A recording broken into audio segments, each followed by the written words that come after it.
আলহামদুলিল্লাহ, গত ঈদ উল ফিতর ঘোরাঘুরি, আমাদের ঈদ উদযাপন অনেক কিছু নিষিদ্ধ ছিল।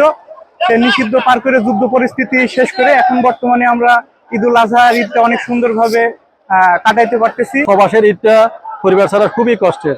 এই কষ্টের মাঝেও আমরা চেষ্টা করি যে ছুটি যে থাকে, ছুটির সময়টা বন্ধু বান্ধব মিলে ঈদের সময়টা আনন্দের মধ্যে কাটানোর জন্য। গত বছর থেকে বছরের ঈদ আলহামদুলিল্লাহ অনেক ভালো যাইতেছে।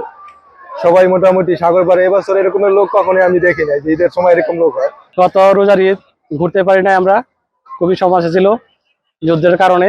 এবার কোরবানি ঈদে আমরা আলহামদুলিল্লাহ ঘুরতে আসছি, দুই ভাই মিলে খুব আনন্দ করতেছি ইনশাআল্লাহ।